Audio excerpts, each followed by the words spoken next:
โอเคครับสวัสดีเพื่อนๆชาว DK ทั้ง Awake และสืบทอดทุกคนนะครับวันนี้กับผม Husky นะครับจะมาทำไกด์นะครับคือคลิปนี้จะเป็นคลิปเกี่ยวกับ Dark Knight สืบทอดนะครับหรือ Dark Knight Succession ไกด์ล้วนๆเลยนะครับเฉพาะสืบทอดเนาะก็ผมรู้สึกว่าช่วงนี้เนี่ยเริ่มมีคนหันมาสนใจ Dark Knight สืบทอดเยอะขึ้นนะครับแม้กระทั่งคนที่เล่น Awake เนี่ยก็เริ่มดูจะสนใจสืบทอดมากขึ้นนะครับหลังจากที่มีการปรับครั้งล่าสุดมาเนาะก็เลยมาทำตามคำขอของทุกคนเลยครับแล้วที่ผมจะพูดอะไรในวันนี้เป็นแค่ความคิดเห็นส่วนตัวเนาะก็ไปรับชมกันเลยครับ let's get it on โอเคครับเริ่มจากการเปิดคลิปมาเลยนะครับด้วยการมารู้นะครับว่าปัจจุบันเนี่ยสถานะของ DK เนี่ยเป็นยังไงนะครับน้องมี potential มี utility อะไรบ้างนะครับเก่งขนาดไหนนะครับสามารถเล่นสเกลใหญ่ได้ดีไหมในหนึ่งได้ดีไหมนะครับซึ่งก็ต้องขอบอกตรงนี้เลยนะครับว่าปัจจุบันนะครับพูดถึงเรื่องสเกลใหญ่เนี่ยน้องอาจจะทำได้ไม่ค่อยดีนะครับเพราะว่าด้วยความที่น้องเนี่ยโดนเนิร์ฟท่า CC ที่แบบว่าสำคัญมากๆในการเล่นสกิลใหญ่ไป2ท่านะครับหนักพอสมควรนะครับก็อย่างท่าแรกเลยนะครับที่โดนเนิร์ฟไปนะครับนี่ครับท่าแทงดาบนะครับหรือว่าท่าขวางบ้าข้างเวดิวนะครับชิดขวาท่านี้นะครับโดนเอา CC ออกไปซะอย่างนั้นครับเป็นท่าที่กว้างนะครับและแรงด้วยนะครับแล้วก็มี CC ต่างหากแต่โดนออกไปแล้วครับก็เป็นท่าที่ดีต่อการเล่นสเกลใหญ่มากๆนะครับเพราะว่ามันทำให้ DK เนี่ยสามารถเอาตัวรอดได้ดีแล้วก็ดักตัวที่ไล่เขาได้เนี่ยดีพอสมควรหรือว่าเข้าไป CC หมู่ก็ทำได้นะครับปัจจุบันเนี่ยน้องอาจจะด้อยในส่วนตรงนี้ไปแล้วนะครับก็ลำบากนิดนึงเนาะแล้วทีนี้ท่าต่อไปที่รู้สึกแบบว่ายังไงเดียวผมรู้สึกว่ามันสำคัญมากๆสำหรับผมเหมือนกันนะครับแบบว่าเรียกว่าเป็นแบบคีย์หลักที่ทำให้ DK เก่งเลยสำหรับผมนะนั่นคือชิป E ครับท่านี้นะครับเป็นท่าที่ DK สามารถเอาตัวรอดในสเกลใหญ่ได้ดีมากครับเมื่อใช้รวมกับท่ากับดักเวดิวนะครับที่สามารถกด S กับ F ลงมาได้แล้วกดชิป E นะครับท่านี้นะครับมาทำการถอยลงมาไกลๆนะครับแล้วก็ทำ CC นะครับเป็นระยะไกลๆนะครับด้วยชิป E นะครับประมาณนี้นะครับนั่นแหละครับแล้วด้วยความที่มันทำแบบนี้ไม่ได้แล้วเนี่ยด้วยความที่มันโดนเอา CC ออกไปเนาะ DK ก็จะโดนจับหรือโดนไล่จับได้ง่ายขึ้นนะครับปกติเมื่อก่อนเนี่ยไม่ว่าจะโดนตัวอะไรวิ่งไล่เนี่ยก็สามารถแบบหนีได้แล้วก็ทำ CC ส่วนเขาได้ราคาเขาได้ด้วยนะในบางทีนะครับแต่ส่วนมากก็ทำให้เขาแบบหยุดไล่เราได้นะครับเพราะว่าเขาอาจจะต้องแบบท่านี้มันมี CC ถ้าโดนขึ้นมาเนี่ยลำบากแต่ปัจจุบันพอโดนเอาออกไปแล้วเนี่ยเขาก็กล้าที่จะวิ่งใกล้ใส่เรามากขึ้นนะครับก็โอกาสเสี่ยงการโดนจับเนี่ยสูงขึ้นนะครับสำหรับ DK เนาะและทีนี้นะครับพอพูดถึงเรื่องสเกลใหญ่ไปแล้วเนี่ยก็ต้องมาเจาะเรื่อง1-1กันถูกไหมครับปัจจุบันเนี่ย1-1เนี่ย DK เนี่ยเป็นยังไงนะครับผมพูดไว้ตรงนี้เลยนะครับความคิดเห็นส่วนตัวผมนะผมว่าน้องค่อนข้างที่จะเก่งและ OP มากๆเลยครับสำหรับเรื่อง1-1เนาะด้วยความที่น้องเนี่ยได้รับบัฟซุปอาร์มมาท่าหนึ่งครับก็คือท่านี้นั่นเองครับ WF นะครับจากที่เมื่อก่อนเนี่ยจะเป็น iframe แค่เสี้ยววินาทีแบบ 0.5 วินะครับไม่ถึงวินะครับแล้วหายไปเลยเหมือน iframe ปลอมๆนะครับตอนนี้ปัจจุบันทำให้น้องเนี่ยมีซุปอาร์มนะครับจนสกิลจบนะครับก็ดีมากๆครับตัวแข็งยิ่งขึ้นนะครับแล้วบวกกับท่ากระแสที่มีซุปอาร์มอีกนะครับและแรงด้วยนะครับสามารถทำให้น้องเนี่ยเทรดซุปอาร์มแรงมากขึ้นและเอาตัวรอดได้ง่ายมากขึ้นนะครับแต่ทีนี้นะครับด้วยความที่น้องอาจจะต้องเทรดซุปอาร์มมากขึ้นก็อาจจะต้องเปลี่ยนสไตล์การเล่นนิดนึงเนาะอาจจะแบบเรียกว่าไงดีอะมันทำให้ DK เนี่ยเทรดเก่งขึ้นแต่ว่า CC ด้อยลงนะครับในบางจังหวะนะครับอาจจะทำให้ตัวที่สู้ได้ในเมื่อก่อนเนี่ยอย่างซอสเดสหรือนินจาเนี่ยที่ DK จะสู้ง่ายและนินจาที่ DK ชนะทางนะครับจะทำให้ชนะทางน้อยลงนะครับแต่ก็ยังสู้ได้อยู่นะเรียกว่าเป็นตัวที่ DK ชนะทางพอสมควรนะครับสำหรับนินจาเนาะก็อาจจะลำบากขึ้นนิดนึงแต่ก็สู้ได้ครับแล้วก็ท่าต่อไปนะครับนั่นก็คือท่านี้น่าสนใจนะครับ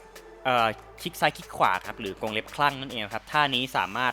กดแล้วเป็นฟอนต์การ์ดได้เลยนะครับก็เรียกได้ว่าเทรดกันยับนะครับแล้วแรงด้วยนะครับท่านี้นะครับแอนิเมชันออกเร็วด้วยนะฮะก็รู้สึกว่าดีนะครับในระดับหนึ่งเนาะก็เอาไว้เทรดในบางจังหวะได้นะครับแบบหรือบางทีเราทำล้มไหลตัวอย่างเงี้ยเมื่อก่อนปกติ DK คอมโบจะตัวโล่งถูกไหม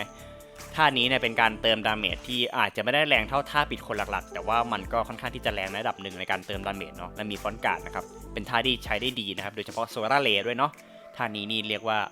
สุดยอดครับผมก็ชอบนะโอเคถือว่าใช้ได้นะครับ สำหรับกรงเล็บคลั่งนะครับทางนี้ถูกบัฟมาเนาะใน1-1นะครับถือว่าดีมากนะครับก็จะมาสรุปโดยรวมนะครับว่า DK ปัจจุบันนี้ก็สเกลใหญ่อ่อนลงพอสมควรนะครับค่อนข้างที่จะเยอะพอสมควรนิดนึงเนาะก็อาจจะไม่ถึงกับเล่นไม่ได้แต่ก็ยังด้อยกว่าเมื่อก่อนมากนะครับแล้วเรื่อง1-1เนี่ยเรียกว่าก็เก่งขึ้นมาพอสมควรนะครับอาจจะไม่ได้ถึงกับขนาดแบบเห็นผลมากในบางอาชีพนะแต่อาชีพที่มันแบบว่าเมื่อก่อน DK อาจจะสู้ยากแต่ก็ทำให้สู้ง่ายมากขึ้นหรือมันก็กลับกันไปครับบางอาชีพก็จากสู้ง่ายก็สู้ยากบางขึ้นมันก็กลางๆนะครับแต่ถามว่าโดยรวมเนี่ยถือว่าเป็นการบัฟที่ดีไหมผมมองว่ามันก็แล้วแต่คนนะครับอย่างผมเนี่ยผมอาจจะชอบแพทเก่ามากกว่าเนาะก็แล้วแต่คนจะพิจารณานะครับอันนี้มันแล้วแต่คนจริงๆเพราะ DK ผมก็รู้สึกว่าเป็นอาชีพที่ค่อนข้างเลือกคนนะสืบทอดนะครับมันไปอยู่ในมือเรียกว่าไปอยู่ในมือคนได้หลายแบบแล้วก็อยู่ได้หลายแบบหลายสเกลมากนะครับไม่ว่าจะอ่อนหรือเก่งหรือจะ OP ไปเลยนะครับเป็นอาชีพที่ต้องใช้ความชำนาญในการเล่นนิดนึงนะครับเพราะว่าอย่างแรกเลยครับข้อเสียของน้องนะครับก็คือเป็นตัวตีใกล้แล้วไม่มีจับครับอันนี้ก็ต้องยอมรับนะครับว่า มันก็น่าจะเล่นยากนะแต่ว่าถามว่าน้องเนี่ยมีอะไรที่ทดแทนไม่ได้นั่นก็คือไอเฟรมที่เยอะมากๆนั่นเองนะครับซึ่งก็ถามว่ามันเยอะไหมมันเรียกว่ามันไม่ได้เป็นไอเฟรมที่อาจจะดูเยอะเหมือนพวกซอสเลสนะครับแต่อย่างหนึ่งที่ DK ชนะซอสเลสเนี่ยนั่นคือเรื่องความเร็วหรือ mobility ถูกไหมครับไม่สิต้องเรียกว่าความเร็วนะ mobility กับความเร็วนี่มันก็อาจจะไม่ได้เหมือนกันในซะทีเดียวนะครับว่า DK เนี่ยจะได้เปรียบเรื่องความเร็วที่สูงกว่าดาเมจที่แรงกว่านะครับส่วนซอสเลสเนี่ยก็อาจจะเปรียบเทียบกันเปรียบเสมือนแบบว่าตัวที่ช้ากว่านะครับช้ากว่ามากด้วยนะครับแต่ว่ามี protection ที่สูงนะครับมันก็เลยดูเป็นตัวที่พิวและมี mobility เยอะนะครับแต่ความจริงแล้วเนี่ย DK นะครับไอเฟรมไม่ได้เท่าซอสเลสนะครับตอนนี้ทุกคนอาจจะเข้าใจผิดกันเยอะนะครับคิดว่าซอสเลสเนี่ยเหมือน DK นะครับ DK เก่งกว่าเร็วกว่าเพราะไอเฟรมอย่างนี้จริงๆไม่ใช่นะครับมันอยู่ที่คนเล่นล้วนๆครับ2อาชีพนี้เป็นอาชีพที่สูสีนะครับแล้วผมว่ามันมีข้อดีข้อเสียที่ต่างกันออกไปนะครับข้อด้อยข้อดีต้องพูดนี้ไม่ใช่ข้อเสียข้อดีข้อด้อยนะครับที่ต่างกันออกไปเนาะก็ประมาณนี้นะครับสำหรับ DK ในปัจจุบันนะครับ DK เนี่ยก็จะมีหลายระดับเลยนะครับไม่ว่าจะเป็นระดับเริ่มต้นนะครับที่รู้สึกว่ายังอยู่ในช่วงฝึกเล่นนะครับอาจจะยังใช้ประสิทธิภาพของ DK ได้ไม่เต็มที่นะครับยังถือว่ายังต้องเรียนรู้อะไรเยอะนะครับอาจจะจ่ายดาเมจไม่ค่อยดี mobility ไม่ค่อยดีนะครับสู้1-1กับคนยังไม่ค่อยจะได้นะครับเพราะยังไม่ค่อยรู้ match up ตัวเองแล้วก็ความชำนาญในอาชีพยังไม่ค่อยจะเยอะนะครับก็อาจจะประมาณ Tier C อะไรอย่างเงี้ยครับก็ถือว่าเล่นได้ไหมมันก็เล่นได้ครับแต่ว่าก็คงต้องฝึกนะครับเพราะว่าสำหรับผู้เล่นประมาณนี้เนี่ยที่เพิ่งเริ่มเนี่ยอาจจะมองว่า DK เนี่ยอ่อนมากนะครับเพราะว่ามันเป็นอาชีพที่ต้องใช้ฝีมือนะก็คงต้องฝึกกันไปอีกสักพักนะครับแล้วก็ต่อมานะครับมาอยู่กันที่ระดับผู้เล่นนะครับที่มีฝีมือขึ้นมาแล้วนะครับคือระดับปานกลางนะครับหรือ moderate level นะครับระดับนี้เนี่ยเป็นคนที่เข้าใจแมคานิกของ DK มาประมาณพอสมควรนะครับสักประมาณ 50-60% ได้แล้วนะครับรู้ว่าควรใช้ CC ยังไงจังหวะยังไงนะครับทำ CC แบบไหนคอมโบอะไรนะครับมีทิกยังไงนะครับในการเล่นนะครับ Movement นะครับสามารถทำได้พิ้วพอสมควรแล้วนะครับสามารถหนีจับได้บ้างแล้วนะครับเอาไปเล่นสเกลเล็กสเกลวอลก็เล่นได้หรืออาจจะเล่นวอลประสาทได้บ้างนะครับแต่อาจจะยังดึงประสิทธิภาพออกมาได้ไม่ค่อยดีนะครับสำหรับ moderate level เนาะอาจจะยังต้องใช้ความชำนาญเพิ่มขึ้นอีกนะครับถึงจะไปถึงระดับที่เรียกว่าปรมาจารย์นะครับนั่นก็คือระดับต่อไปนะครับระดับนี้นะครับระดับที่เรียกว่าระดับปรมาจารย์เลยนะครับหรือ Master Level นะครับเลเวลนี้เนี่ยถือว่าเป็นเลเวลที่สูงสุดแล้วครับที่จะดึงประสิทธิภาพของ DK ออกมาได้นะครับเรียกว่าเป็นอัศวินแห่งความมืดที่แท้จริงเลยครับผู้เล่นระดับนี้เนี่ยมีไม่ค่อยเยอะนะครับที่จะดึงประสิทธิภาพของ DK ออกมาได้ขนาดนี้นะครับจากที่ผมเจอมานะส่วนมากก็จะอยู่ที่ Moderate Level หรือว่าอัตสูงขึ้นมาหน่อยนะครับระดับนี้ค่อนข้างที่จะยากจริงๆครับมองหาได้ยากนะครับเพราะเป็นระดับที่แตกต่างจากระดับ Moderate หรือ Beginner อย่างสิ้นเชิงนะครับขนาดแค่ Moderate เนี่ยยังรู้สึกว่าห่างชั้นกันมากพอสมควรนะระดับนี้เนาะเป็นระดับที่รู้สึกว่าจะดึงประสิทธิภาพออกมาได้แบบเกินทะลุหลอดนะครับไม่ว่าจะเป็นเรื่องดาเมจที่จ่ายได้หนักสุดๆนะครับแล้วก็ Mobility ที่เรียกว่าโหจับตัวกันไม่ทันเลยครับขนาด Warrior เนี่ยบางทียังจับไม่ทันในตัวเร็วอย่างนั้นนะครับเรียกว่าเป็นตัวละครที่จับยากเกือบที่สุดในเกมนะครับถ้าไปอยู่ในมือคนที่ช่ำถึงระดับปรมาจารย์นะครับระดับนี้นะ บอกเลยครับการที่จะไล่ตาม DK หรือสู้กับ DK ระดับนี้เนี่ยโอ้เรียกว่าปวดหัวกันเลยทีเดียวครับยากนะครับเผลอๆสู้กันดีเรียกว่าแมลงวันตีกันเลยครับก็เป็นระดับที่เก่งมากๆนะครับระดับนี้คือจุดสูงสุดของ DK แล้วนะครับอัศวินแห่งความมืดที่แท้จริงเลยเนาะส่วนระดับ Husky นะครับเป็นระดับที่เป็นไอ้โง่กำ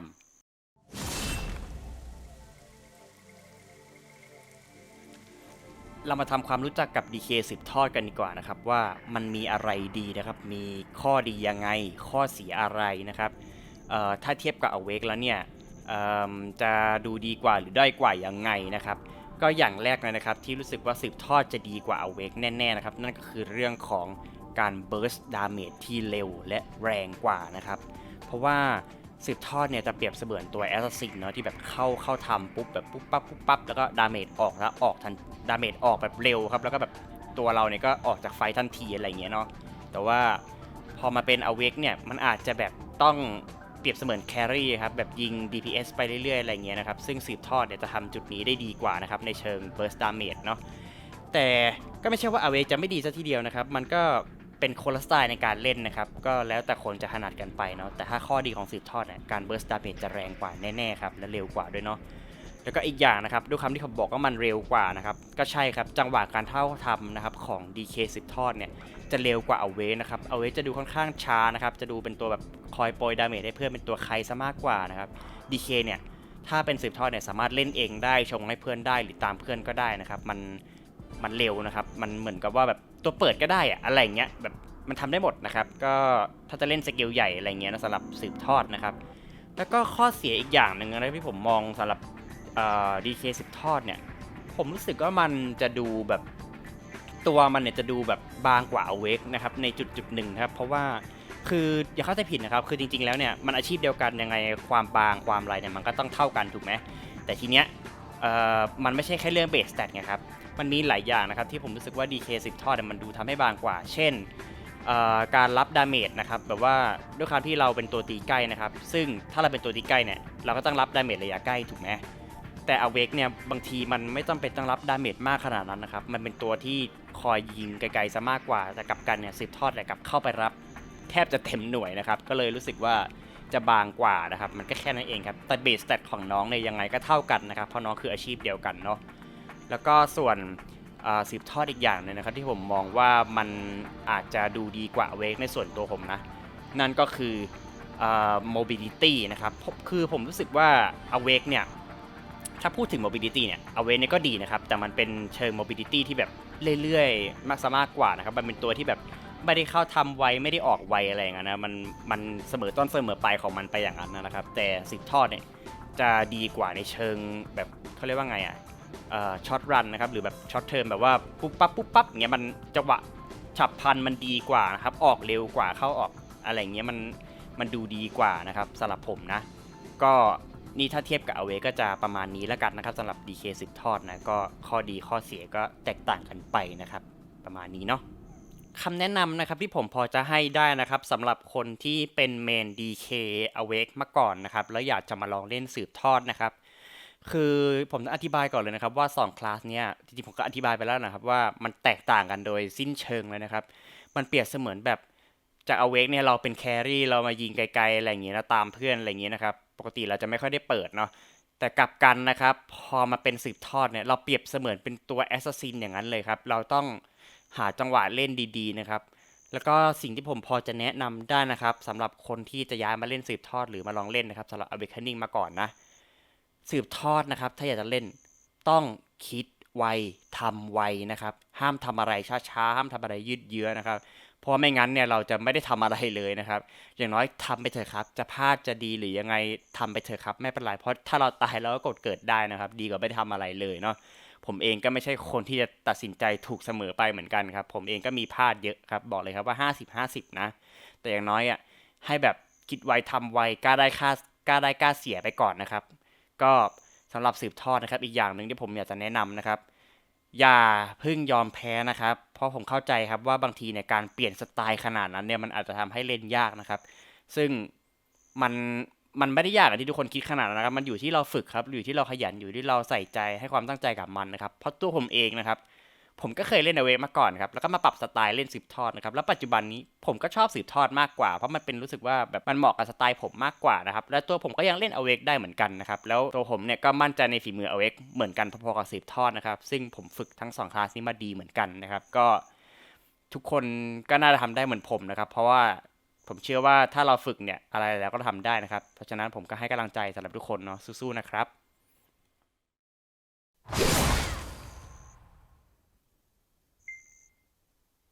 โอเคครับก็มาถึงพาร์ทของการอัพสกิลกันบ้างนะครับอันนี้นะครับผมจะไม่ได้มาลงรายละเอียดนะครับว่าแต้มสกิลอย่างนี้ควรอัพอะไรเท่าไหร่นะครับอันนี้ผมจะพูดในเชิง full potential เลยนะว่าแบบว่าถ้าแบบ PVP เต็มที่เนี่ยเราจะอัพอะไรบ้างนะครับแล้วเดี๋ยวจะสรุปแต้มสกิลให้ที่หลังนะครับก็เดี๋ยวอัพตามผมเลยแล้วกันนะครับเนาะไปเลือกสืบทอดเลยท่าแรกนะครับจู่โจมฉับพลันนะครับแนะนำให้ล็อกไว้เลยนะครับท่านี้เราไม่ได้ใช้นะครับมันจะขัดกับท่าแดดหน้าเรานะครับแล้วก็ท่าต่อมานะครับมีที่ปรากฏนะครับท่านี้นะครับผมแนะนำให้อัพเต็มเลยนะครับเพราะว่าปัจจุบันนี้เนี่ยไม่ได้มีการใช้สเตมิน่าในการใช้ท่านี้อีกแล้วนะครับเปลี่ยนไปใช้มานาแทนเนาะเพราะว่าเมื่อก่อนเนี่ยท่านี้จะกินสเตมิน่าค่อนข้างเยอะนะครับเขาเลยไม่นิยมอัพกันนะครับเพราะเราต้องใช้ท่านี้เลี้ยงบัฟแทบตลอดเวลานะครับมันเปลืองสเตมิน่าเนาะแต่ปัจจุบันนี้ได้มีการแก้แล้วเพราะฉะนั้นอัพไปเลยครับส่วนท่าต่อมานะครับอาวุธลับนะครับท่านี้นะครับผมมองว่ามันเป็น optional นะครับมันแล้วแต่คนจะใช้หรือไม่ใช้ก็ได้แต่ส่วนตัวผมไม่ได้ใช้นะครับมันก็แค่จะชนศอกครั้งหนึ่งเฉยๆนะครับเดี๋ยวผมจะใช้ให้ดูนะแบบนี้นะครับแต่ส่วนตัวผมไม่ใช้นะบางทีถ้าเราเล่นเร็วๆเนี่ยมันอาจจะขัดเราได้บางทีเรากดพลาดเนาะแต่ก็ตามสบายครับอันนี้อัพก็ได้ไม่อัพก็ได้ไม่ผิดนะครับแต่ส่วนตัวผมไม่อัพเนาะ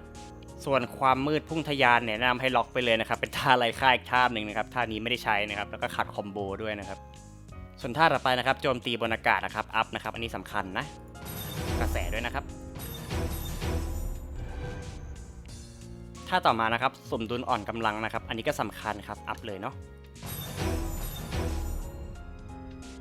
ต่อไปนะครับความมืดแทรกซึมนะครับกรงเล็บคลั่งนะครับแล้วก็สำเร็จโทษนะครับอัพให้หมดเลยนะครับรวมถึงกระแสด้วยนะกระแสเนาะ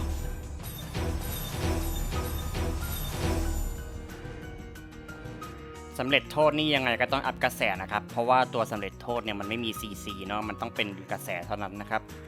เพราะฉะนั้นต้องอัพนะครับสำคัญมากนะครับท่านี้ไม่มีไม่ได้เนาะแล้วก็ความดุเดือดของคามาซิเวียนะครับกงล้อแห่งโชคนะครับแล้วก็เท่าฐานแห่งความมืดครับอัพเหมือนกันครับสำคัญนะแก่งไปเลยส่วนท่าถล่มธรณีเนี่ยผมมองว่ามันก็ควรอัพนะครับแต่มันไม่ได้จำเป็นต้องใช้ในเชิง PVP ขนาดนั้นนะครับผมเลยมองว่าถ้ามีแต้มค่อยมาอัพก็ได้ครับแล้วก็ท่านี้นะครับผมแนะนำให้ล็อกเอาไว้แล้วลากไปใส่ควิกสล็อตนะครับเดี๋ยวผมจะไปอธิบายนะครับว่าทำไมถึงต้องใส่ควิกสล็อตนะครับแต่แล้วแต่คนนะแต่เดี๋ยวจะไปอธิบายให้ในพาร์ทสกิลเนาะก็ถ้าเป็นผมถ้ามีแต้มก็ค่อยอัพครับ แล้วก็ทั้งหมดนี้นะครับไม่ว่าจะเป็นความบ้าคลั่งเวดิลพลังวิญญาณหรือพุ่งตัวสนทนาแล้วก็มรดกวิญญาณในนี้อัพหมดเลยนะครับสำคัญนะครับอันนี้เป็นท่าดาเมจนะครับหลักๆเลยเนาะแล้วก็บัฟอาชีพนะครับอัพเลยเนาะ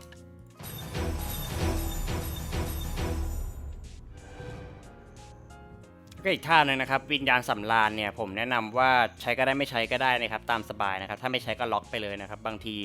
ถ้าแบบกดไม่ช่ำเนี่ยด้วยความที่ท่านี้มันกดชิปสเปซบาร์เดี๋ยวถ้าเราไปกดผิดขึ้นมาเนี่ยมันจะทำการแบบว่ายืนชาร์จโง่ๆแทนนะครับเป็นแบบนี้นะฮะเห็นไหมมันจะเป็นอย่างนี้เนาะเพราะฉะนั้นก็แล้วแต่นะครับตามสบายเนาะแล้วก็ท่าต่อไปที่ต้องอัพนะครับอันนี้จำเป็นมากนะครับถ้าไม่อัพนี่ดีเคเล่นไม่ได้คือ3ท่านี้นะครับแสงสลัวนะครับไอเฟรมนะครับแล้วก็ต่อเนื่องแล้วก็หมอกหนาที่เป็นแดดหน้าซุปอาร์มนะครับแดดข้างเนาะอัพเลยแล้วก็แดดหน้าต้องอัพนะครับสำคัญ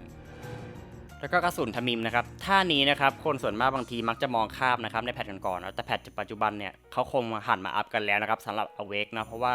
มันใช้ในการสับคาร์ดได้นะครับแต่สืบทอดเราก็ใช้เหมือนกันนะครับในเชิงมูฟเมนต์หรือว่าเชิงทำ CC ก็ได้เนาะอัพนะครับสำคัญนะ ส่วนกระสุนทมิมอากาศนี่ก็มีแต้มค่อยอัพก็ได้ครับมันใช้ในยามฉุกเฉินจริงๆครับมันคงไม่ได้ใช้บ่อยใน PVP นะครับก็ไม่ต้องไป priority มันมากก็ได้ครับมันก็แค่กระสุนทมิมนะครับประมาณนี้เลยเนาะแต่แค่มันกระโดดแล้วก็เป็นไอเฟรมปลอมๆแป๊บเดียวเท่านั้นเองครับซึ่งจริงๆส่วนตัวผมก็แทบไม่ค่อยได้ใช้นะแต่ก็มีแต้มก็อัพไว้ก็ได้ครับมันแล้วแต่เนาะแล้วก็ท่านี้นะครับสำคัญนะครับเงามืดนะครับคือท่ากดคีย์บล็อกนะครับแล้วก็ท่านี้นะครับรอยแยกชั่วขณะนะครับถ้าเรากดคลิกซ้ายเนี่ยมันจะกดเคาน์เตอร์แบบนี้นะครับเห็นไหมเอาใหม่นะครับตั้งบล็อกนะครับแล้วพอเรากดคลิกซ้ายเนี่ยทำนี้แล้วก็จะทำ CC ใส่ศัตรูด้วยนะครับเป็นช็อตนะครับแต่ว่าถ้าเป็นจินเนี่ยเอาไว้มีแต้มค่อยอัพก็ได้ครับมันไม่ได้ต่างกันนะครับดาเมจมันเบานะครับแต่ว่าก็ได้เพิ่มมานิดนึงนะครับก็เลยต้องอัพอันนี้แค่นี้ไว้ก่อนก็พอนะครับเอาไว้ทำ CC ได้เนาะแล้วก็ท่าต่อมานะครับอันนี้สำคัญนะครับเป็นอีกหนึ่งท่าสำคัญที่ DK ต้องใช้นะครับเป็นชีวิตมันเลยนะครับคือเพลงโรแมนติกนะครับอัพนะครับท่านี้กระแสด้วยนะแล้วก็อีกท่าหนึ่งนะครับท่านี้สำคัญนะครับกับดักลวงตาก็ต้องอัพนะครับท่ามูเมนต์ที่ดีมากเนาะแล้วก็อีกท่านะครับคำประกาศสิทธิ์นะครับอัพนะครับเพราะมันเป็นท่ามีดีฮาร์ดนะครับเอาไว้ให้สาวได้นะครับแม่มินิฮาร์ดแม่งมาทำไกสองทิ้งเสือกกวนตีนแล้วก็ส่วนพวกพาสซีฟนี้ก็อัพให้หมดเลยนะครับสำคัญนะ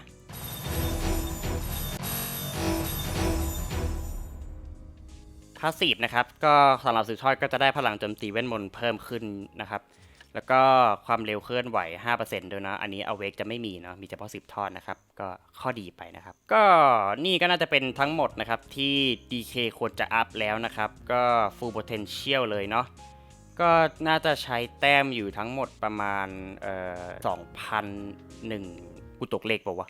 ก็ประมาณนั้นนะครับ2,001อะไรประมาณนี้ก็ไม่น่าจะเกิน2,001แล้วครับ2,001ไม่น่าจะดูเยอะไปเนาะก็ประมาณนี้แล้วกันนะครับสำหรับ DK 10 ทอดนะครับสกิลที่จำเป็นที่ควรจะอัพเนาะ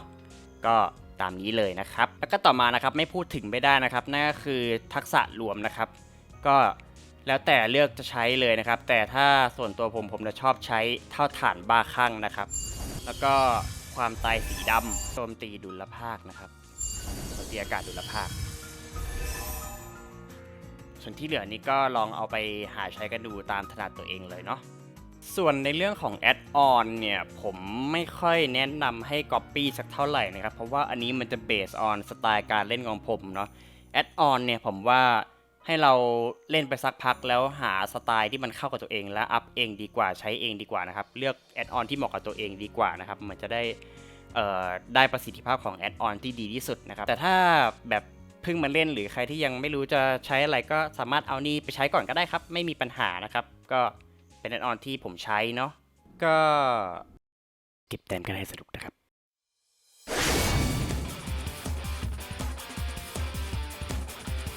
โอเคครับมาเริ่มกันที่ท่าแรกกันเลยดีกว่านะครับท่าแรกนะครับมีที่ปรากฏนะครับหรือว่ากด F ท่านี้นั่นเองนะครับจะทำการจิ้มศัตรูนะครับแล้วเพิ่มความเร็วในการโจมตีของเรานะครับ 10% เป็นเวลา 5 วินาทีด้วยเนาะแล้วก็เมื่อเป้าหมายโดนโจมตีจะเกิดความเสียหายด้วยนะครับแบบเลือดไหลนะครับทุกๆ3วิเนาะเป็นเวลา9 วินาทีโดยรวมนะแต่ว่าถ้าเราใช้อีกรอบหนึ่งเนี่ยก็จะไม่มีผลนะแต่ตรงนั้นไม่ค่อยสำคัญเท่าไหร่ครับเพราะมันไม่ค่อยแรงเนาะแล้วท่านี้นะครับที่สำคัญนะครับ BCC เป็นช็อตนะครับแต่ไม่มีโปรเทคแต่อย่างใดนะครับก็ใช้กันอย่างระมัดระวังเนาะแล้วก็อย่างที่บอกนะครับด้วยความที่มันตัวโล่งใช่ไหมครับท่านี้นะครับผมเลยมีทิปเล็กๆน้อยๆนะครับสำหรับการใช้ท่า F อย่างมีประสิทธิภาพนะครับแล้ว cancel gap ได้ดีขึ้นนะครับนั่นก็คือการใช้ iframe นะครับแดดข้างนะครับแบบนี้เนาะกับแดดหน้านะครับในการจิ้มศัตรูนะครับทำให้ตัวเราเนี่ยมีแกปน้อยลงนะครับจะประมาณนี้เนาะสังเกตนะครับว่าตัวเราจะโล่งน้อยมากนะครับดูทีเนาะนี่จิ้มเห็นไหมครับถือว่าเป็นทริคที่ดีเนาะแล้วก็อีกแบบหนึ่งนะครับสมมติว่าเราโดนศัตรูไล่หรืออะไรเงี้ยครับถ้าเรารู้ว่าตัวไหนที่ไล่เราอะไรเงี้ยครับมันมีโปรเทคเป็นฟอนต์การ์ดนะครับถ้าเรารู้สกิลของคู่ต่อสู้นะครับให้เราทำการแดบข้างหลังศัตรูแล้วจิ้ม F แล้วแดบมาข้างหน้าได้เลยนะครับประมาณอย่างนี้เนาะศัตรูวิ่งมานะปุ๊บหันเมาส์อย่างนี้แล้วจิ้มเลยนะครับอีกทีนะอย่างนี้นะครับ ปึ๊บหนีเลยเนาะ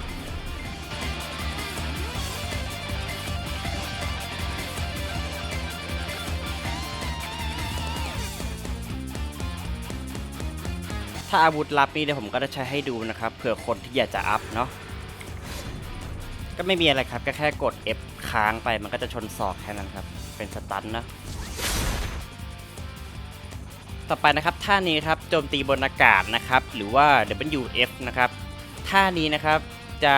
มีซุปอาร์มแล้วก็ไอเฟรมนะครับโดยจะมีไอเฟรมเป็นตอนเริ่มนะครับแค่ 0.5 วินะครับแล้วก็เป็นซุปอาร์มจนจบสกิลเลยนะครับหลังจากที่ได้บัฟมาใหม่เนาะเพราะว่าท่านี้เมื่อก่อนเนี่ยจะตัวโล่นะครับหลังจากที่เป็นไอเฟรมแค่ 0.5 วินะครับก็เป็นการบัฟที่ดีมากนะครับแล้วท่านี้นะครับมี CC เป็นรอยด้วยนะครับส่วนล้มลงนี่ผมไม่แน่ใจเพราะรู้สึกว่ามันไม่ค่อยติดแล้วครับแต่รอยนี่ยังไงก็ติดอยู่เนาะประมาณนี้นะครับเห็นไหมครับมันจะเป็นซุปอาร์มตอนจบสกิลเลยเนาะ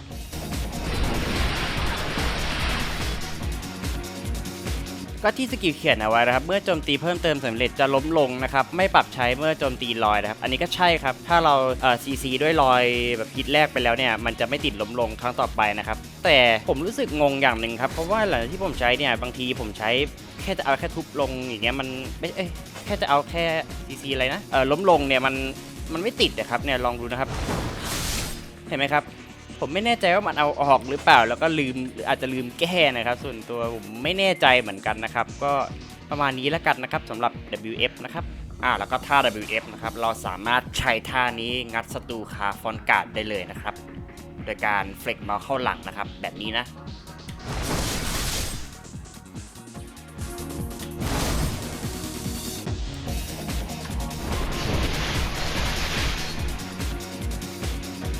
ท่าต่อมานะครับท่านี้ครับกระแสนะครับของ WF นะครับก็คือเวดิวโจมตีนะครับท่านี้นะครับเราจะกดในการกด W แล้วก็ F นะครับเหมือนท่าโจมตีอากาศนะครับแต่ว่าเราจะกดค้างนะเพราะมันเป็นกระแสนะครับท่านี้นะครับโหดมากนะครับแรงนะครับเมื่อโจมตีสำเร็จจะลดพลังป้องกันของศัตรูทั้งหมด20นะครับโคตรจะเยอะนะครับแล้วก็เป็นเวลา10 วินาทีด้วยนะครับนานพอสมควรเลยเนาะแล้วก็อย่างที่สกิลมันเขียนนะครับความเสียหายทั้งหมดเป็นค่าความเสียหายของทักษะโจมตีบนอากาศคูณ2นะครับสูงสุด4 ครั้งนะครับแล้วก็โจมตีสูงสุด10 อันI mean this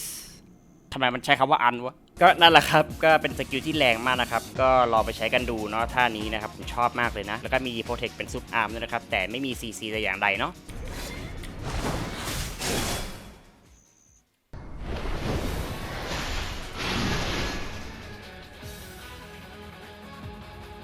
แล้วก็ท่านี้นะครับสามารถใช้ทะลุฟอนการ์ดศัตรูได้นะครับ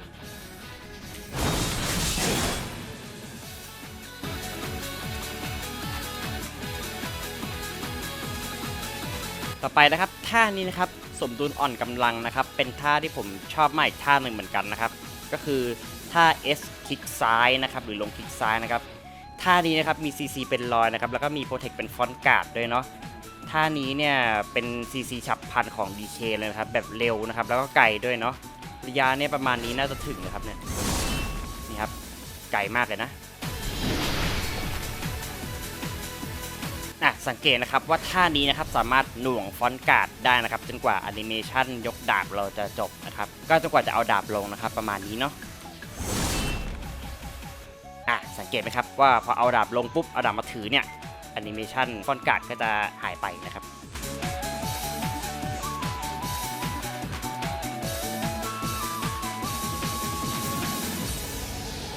แล้วก็ท่าต่อมาก็เป็นท่าดีๆท่าหนึ่งนะครับความมืดที่แทรกซึมนะครับท่านี้เนี่ยเราจะใช้ด้วยการกดสเปซบาร์นะครับมี2จังหวะเนาะเราสามารถกดครั้งเดียวหรือกดค้างเป็น2จังหวะได้นะครับสกิลนี้นะแล้วก็ความพิเศษของท่านี้ก็คือเมื่อเราโจมตีสำเร็จนะครับจะลดพลังป้องกันของศัตรูทั้งหมด10นะครับเป็นเวลา10 วินาทีนะท่านี้มีโปรเทคเป็นฟอนต์การ์ดเลยนะประมาณนี้นะครับมันจะกดได้2 รอบนะเห็นไหมครับ2 รอบเนาะท่านี้นะครับที่ควรระวังไว้ก็คือฟอนต์การ์ดนะครับจะแอพพลายแค่ครั้งแรกเท่านั้นนะครับฮิตที่2จะไม่มีฟอนต์การ์ดนะครับตัวโล่งเนาะนี่นะครับตัวมันจะโล่งจังหวะที่2เนาะระวังกันด้วยเด้อ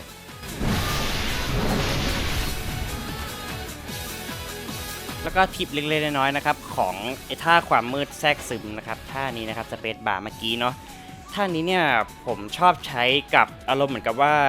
ด้วยคำที่ผมใส่แอดออนไว้ท่านี้ด้วยใช่ไหมครับอย่างเช่นแหละใส่ไว้เนี่ยแม่นยำตัวเองบวก4เนาะแล้วก็ลดหลบฝั่งตรงข้าม4นะบางทีผมชอบแปะดีบัฟใส่ศัตรูไปเฉยๆนะครับอารมณ์เหมือนกับว่าเดี๋ยวผมทำให้ดูนะครับประมาณว่าเราวนฟุตอาร์มอะไรก็ว่ากันไปนะครับบลาบลาบลาเนาะทีเนี้ยผมก็อาจจะอารมณ์เหมือนว่าชอบใช้คอมโบกับชิป F นะครับอย่างเงี้ยแล้วก็แปะดีบัฟนะครับศัตรูก็จะติดดีบัฟด้วยเนาะแล้วก็มีอย่างหนึ่งนะที่ผมว่ามองว่าโอเคนะครับก็คือการแดดไปฟันนะครับด้วยชิปซ้ายนะครับและแปะดีบัฟก็ได้เนาะอย่างนี้นะเวลาจากนั้นเราก็เล่นวนฟุตอาร์มอะไรไปก็แล้วแต่นะครับตามใจชอบเลยนะครับแล้วก็แปะได้อีกทีนึงนะครับแปะได้เรื่อยๆเลยนะครับก็แต่ก็ต้องดูคูลดาวน์ด้วยนะระวังนิดนึงนะถ้าตัวโล่งก็เขาซีโซนมาเราล้มนะครับต้องนับดีๆนะท่านี้นะครับก็มีคูลดาวน์ด้วยนะครับทั้งหมด5 วินาทีนะครับระวังเนาะ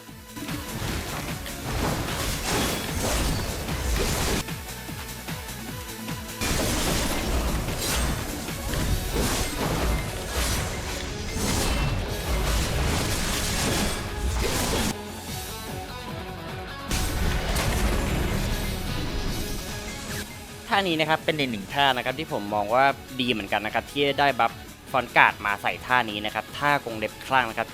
ไอคลิกซ้ายคลิกขวานะครับปกติเมื่อก่อนเนี่ยท่านี้เนี่ยทั้งตัวสกิลเองและตัวกระแสเนี่ยจะตัวโล่งหมดเลยนะครับแต่ตอนนี้ปัจจุบันเนี้ยได้มีฟอนการ์ดแอดเข้ามาแล้วนะครับซึ่ง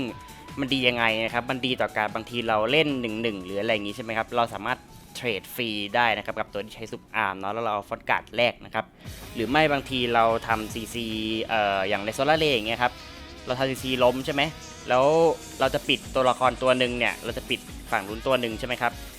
แล้วเหมือนกับว่าอีกตัวหนึ่งกำลังจะเตรียมซีซีเราเพื่อช่วยเพื่อนอะไรอย่างเงี้ยปกติถ้าคอมโบของเราที่เราใช้อย่างนี้ใช่ไหมครับมันจะตัวโล่งถูกไหมตรงคลิกขวาเนี่ยแต่ทีเนี้ยพอมันมีท่านี้เข้ามาเนี่ยมันทดแทนกันได้นะครับดาเมจอาจจะไม่แรงเท่านะครับแต่อย่างน้อยมันก็พอที่จะช่วยเรื่องเติมดาเมจได้นิดนึงนะครับและมีโปรเทคนะครับประมาณนี้เนาะนี่นะครับมันก็จะมีทั้งหมด4ทีนะครับ4ฮิตนะครับแต่จริงๆตัวสกิลมีแค่3นะครับถ้านับกระแสก็จะเป็น4นะครับท่านี้ก็เป็นอีกท่าหนึ่งที่ผมมองว่าใช้ได้ดีนะครับ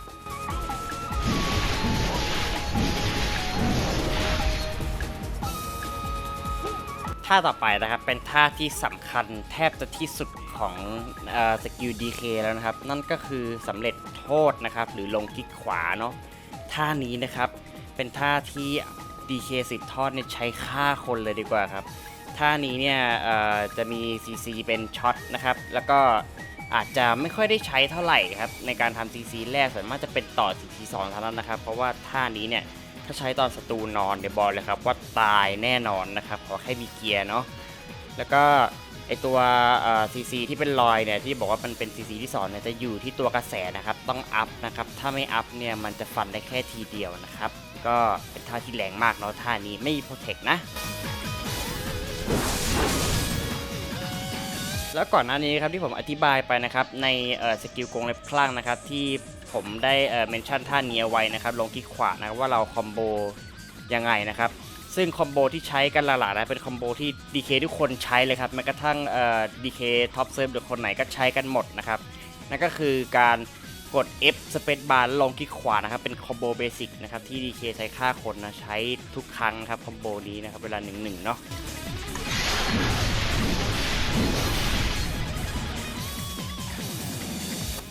แล้วก็จริงมันก็ไม่เสมอไปนะครับที่ผมบอกนะครับคือจริงๆเราก็สามารถใช้ลงคลิกขวาเนี่ย CC คนก่อนได้นะครับเป็น CC แรกนะครับแต่ผมแค่รู้สึกว่ามัน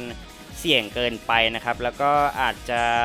ทำให้เราตายเองได้นะเพราะตัวมันโล่งเนาะเราก็สามารถต่อ CC อื่นได้นะครับถ้าในกรณีนั้นเรามั่นใจว่า CC เราจะโดนแน่ๆนะครับเช่นประมาณแบบนี้นะครับเราก็ต่อด้วยอื่นก็ได้นะชิป F ก็ได้อะไรก็ได้ต่อได้หมดนะครับที่เป็น CC นะครับก็เราไปใช้กันดูเนาะแต่ก็ระวังนิดนึงด้วยนะครับ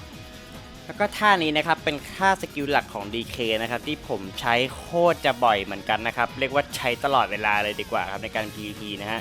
นั่นก็คือความเดือดของคามาซิเวียนะครับหรือชิปคลิกซ้ายนะครับท่านี้นะครับมี CC เป็นสลบนะครับCC ดีซะด้วยนะครับท่านี้เนาะเล็กอย่างนะครับท่านี้เนี่ยสามารถฟื้นฟูมานาของเราได้นะครับเพิ่มเยอะนะสมมติถ้าเราฟันศัตรูเสร็จเนี่ยก็ ได้ค่อนข้างที่จะเยอะนะครับแล้วก็สามารถคอมโบได้กับท่าอื่นๆอีกมากมายนะครับอย่างเช่นพุ่งตัวสุนทยาอะไรอย่างเงี้ยครับเดี๋ยวผมจะไปอธิบายในพาร์ทสกิลของเขาเนาะก็ท่านี้นะครับที่สำคัญนะครับมีโปรเทคเป็นฟอนต์การ์ดด้วยนะครับฟอนต์การ์ดบวกสลบครับโคตรจะโหดนะครับท่านี้นะครับก็ใช้กันบ่อยๆนะครับเป็นท่าที่ดีมากนะครับสำหรับ DK สืบทอดนะครับการใช้ท่าคามาสแลชนะครับหรือว่าชิปคลิกซ้ายเนี่ยมันก็มีหลายวิธีนะครับหลายแบบกันเลยทีเดียวนะครับไม่ว่าจะเป็นการชาร์จนะครับเฉพาะสืบทอดเท่านั้นนะครับที่สามารถชาร์จได้นะครับเพราะว่า Awake เนี่ยมันไม่สามารถชาร์จได้นะครับคือชาร์จในที่นี้หมายถึงชาร์จค้างเอาไว้นะครับไม่ใช่แบบว่าชาร์จเต็มแล้วปล่อยนะครับเพราะว่าท่านี้เป็นแข็งแกร่งถึงแม้เฉพาะสืบทอดเท่านั้นที่ทำได้นะจินเนี่ยมันจะปล่อยทันทีนะครับก็ประมาณนี้ครับดูนะเห็นไหมมันชาร์จได้นะครับแล้วความพิเศษของท่านี้นะครับเมื่อเราเป็นสืบทอดเนี่ยเราสามารถแดดได้ด้วยนะครับและไกลนะครับเร็วด้วยฟันหลังได้เลยนะครับถ้าติดสลบนี่ก็คือคอมโบเรียบร้อยตายแน่นอนตายนะครับขอแค่มีเกียร์เท่านั้นนะครับฆ่าได้หมดนะสำหรับ DK สืบทอดนะแรงนะครับแล้วก็ไม่ใช่แค่แดดฆ่าอย่างเดียวนะครับที่เราสามารถทำได้นะครับเราสามารถแดดไปข้างหน้าก็ได้เหมือนกันนะครับประมาณนี้เนาะเห็นไหมทำได้หมดเลยนะครับเป็นสกิลที่ดีมากนะครับท่านี้ผมชอบแทบจะที่สุดแล้วเนาะในบรรดาสกิล DK นะครับสืบทอดนะชอบท่านี้มากแล้วก็ท่าชิดคลิกซ้ายเนี่ยครับผมบอกตรงนะครับว่ามันเป็นท่าที่ LE ค่อนข้างด้านหน้าเนี่ยค่อนข้างที่จะกว้างมากๆนะครับเกือบจะเต็มจอแล้วนะครับเดี๋ยวผมจะมาให้ดูตัวอย่างนะครับนี่ครับดูนะครับผมจะเข้าไปทำ PC ใช่ไหมเดี๋ยวกดชิป F ปุ๊บปั๊บปุ๊บปั๊บทีนี้วอลเลเยอร์ตัวนี้ล้มใช่ไหมครับผมอยากจะช่วยเพื่อนเนาะผมก็กดชิปคลิกซ้ายเนี่ยเข้าไปครับสามารถปาดได้ขนาดนี้ครับ3ตัวนะครับดูนะครับว่างขนาดไหนครับอันนี้คือล้ม3นะครับเห็นไหมครับ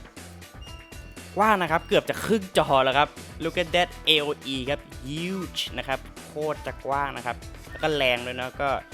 ไปหัดใช้กันนะครับท่านี้สำคัญนะครับถ้าใช้เป็นเนี่ยโหดนะครับ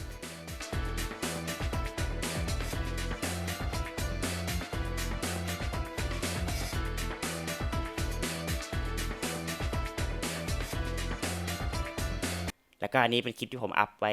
ก่อนหน้านี้นะครับไปดูกันได้นะครับพาเลตนะเพลงเพราะนะเอาหน้าไหนๆก็ไหนๆโอ้ยขายคลิปนิดเดียวไม่เป็นไรหรอกเนื้อแล้วก็ถ้าชิปคลิกซ้ายนะครับความเดือดคาบาซิเวียเนี่ยเราสามารถกดชาร์จค้างเอาไว้นะครับแบบนี้นะแล้วเราจะใช้คู่กับการกดคลิกขวานะครับแล้วตัวเราจะวับไปฟันหลังศัตรูนะครับแบบนี้เนาะประมาณนี้นะครับ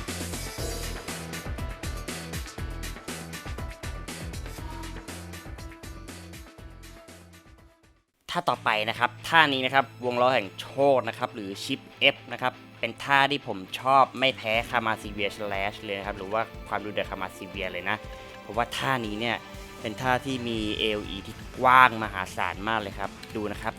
กว้างขนาดไหนเดี๋ยวผมลองใช้ตรงนี้ให้ดูนะครับโดนขนาดนี้เลยครับเกือบจะเต็มจอแล้วนะครับ AOE นะครับและท่านี้นะครับบอกตรงเป็นท่าฆ่านินจาเป็นท่าที่นินจาเกลียดมากนะครับด้วยความที่ CC มันกว้างและ CC ก็โกงนะครับเป็นรอยต่างหากนะครับและแถบเป็นซุปอาร์มด้วยนะครับและซุปอาร์มก็ไม่ใช่ว่าจะสั้นๆนะครับอ้าวไอเฮียสั้นดีกว่าตอนนั้นแหละครับแต่มันก็ไม่ได้สั้นขนาดนั้นนะครับอย่างน้อยมันก็ใช้วนได้นะครับแล้วนินจาไม่ชอบนะครับผมมักจะ CC พวกนินจาหรืออะไรก็แล้วแต่นะครับพวกตัวที่มันจะชอบพุ่งเข้ามาหรือแบบตัวที่ผมสามารถดักได้อย่างฮัตซินหรือซออะไรผมมักจะ CC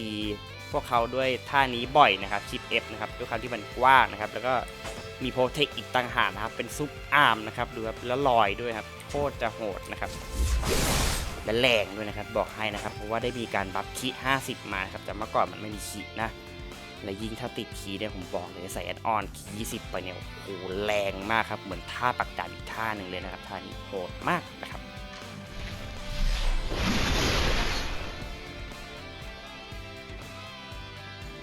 แล้วก็ท่าชิป F นะครับลองพยายามใช้โดยการทิ้งระยะนิดนึงนะครับไม่ต้องประชิดตัวมากนะครับจะได้ไม่โดนจับง่ายนะครับสมมติแบบบางทีตัวพุ่งเข้ามาจับเนี่ยเราก็ใช้ประมาณนี้ดักไว้ได้นะครับก็มักจะทำ CC เขาได้ตอนเขาจับเนาะเพราะว่าสกิลจับของแต่ละตัวเนี่ยเป็นตัวโล่งเนาะกับประมาณนี้นะครับมันก็อาจจะช่วยเรื่องCC ก่อนโดนจับได้นิดนึงนะครับแล้วก็ท่านี้นะครับเสียใจด้วยนะครับเป็นหนึ่งในท่าที่โดนเนิร์ฟเหมือนกันนะครับก็คือท่าเท่าฐานแห่งความมืดนะครับชิป E นะครับ มีโปรเทคเป็นซุปอาร์มนะครับแล้วมี CC เป็นล้มลงนะแต่ถ้าจากที่เห็นตอนนี้นะครับโดนเนิร์ฟไปนะครับทำให้เมื่อโจมตีสำเร็จและจะล้มลงเนี่ยใช้งานกับมอนสเตอร์เท่านั้นนะครับโอ้ท่านี้ผมบอกเลยเป็นท่าที่ผมชอบนะเพราะว่าความสามารถของท่านี้เนี่ยถ้าเราเอามันมาใช้ได้ดีเนี่ยอย่างเช่นแบบเราสามารถแบบใช้คู่กับท่านไหนนะไอเนี่ยครับกับดักดวงตาแล้วนะครับโดยการกดลง F นะครับแล้วก็กดชิป E นะครับมันจะออกมาเป็นอย่างนี้เนาะเห็นไหมเนี่ยครับและตรงนี้มันดียังไงนะครับบางทีเราสามารถ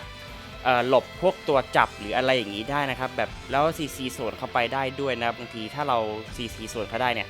เราฆ่าเขาได้ด้วยซ้ำนะครับแต่ปัจจุบันก็คงจะหนีอย่างเดียวครับแล้วก็โยนแค่ดาเมจไปเพราะว่าเพื่อนที่เห็นนะครับมันไม่มี CC แล้วเนาะอ้าวอันนี้ไม่โดนโคตรปั่นเอาใหม่เราสิกูดาวกันเฮ้ยนี่นะครับมันก็ไม่มี CC แล้วนะก็ตามนั้นนะครับก็อาจจะใช้ได้แค่หนีนะครับอาจจะดักสวนไม่ได้แล้วแต่ก็ยังเป็นท่าที่ดีครับก็ควรใช้เนาะโหดนะครับท่านี้ดาเมจก็ไม่ใช่เบาๆนะครับแล้วก็การใช้ชิป E เนี่ยจะมีการใช้ที่หลายแบบนะครับไม่ว่าจะเป็นการแดดข้างแล้วก็ใช้นะครับเพื่อจะเป็นการ cancel animation การง้างอะไรแบบนี้นะครับหรือไม่ก็แดดหน้าก็ได้นะครับทำให้ออกชิป E ได้ไกลขึ้นแล้วระยะไกลขึ้นและ animation เนี่ยก็ cancel ออกไปเหมือนกันนะครับจะมี2แบบนะครับดูนะครับ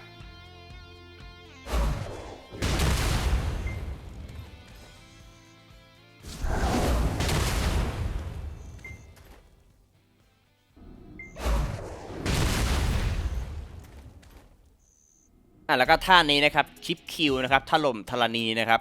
ท่านี้นะครับมี CC เป็นสตันนะครับแต่ว่าไม่มีโปรเทคแต่อย่างใดเนาะก็คือท่านี้เนี่ยผมต้องบอกว่ามัน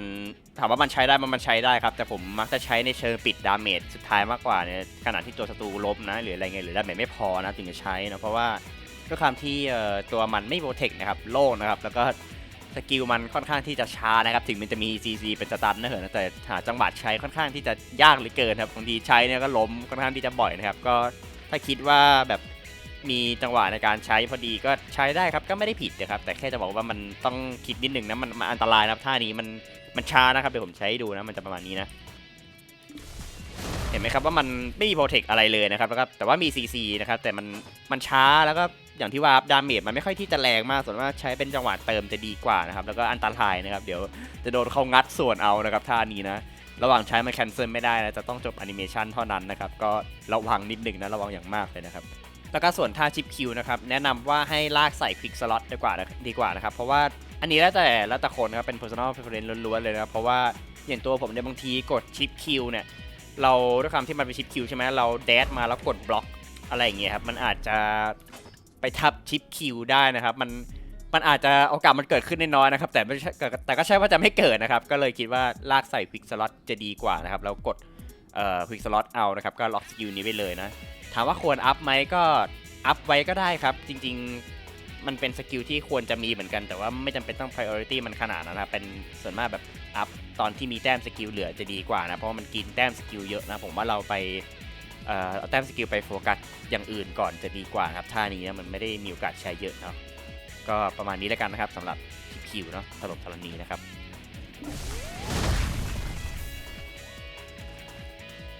ท่านี้นะครับความบ้าคลั่งของเวดิลนะครับหรือชิปคลิกขวาเลื่อนไปเลยเป็นอีกท่าหนึ่งนะครับที่สำคัญมากๆของ DK เหมือนกันนะครับเป็นหนึ่งท่าที่แรงเกือบที่สุดแล้วนะครับของ DK สืบทอดนะท่านี้นะครับมีโปรเทคเป็นซุปอาร์มนะครับแล้วก็CC เนี่ยเสียใจด้วยที่ว่ามันอาจจะโดนเดิฟออกไปแล้วนะครับก็คือจะไม่มีโปรเทคเป็น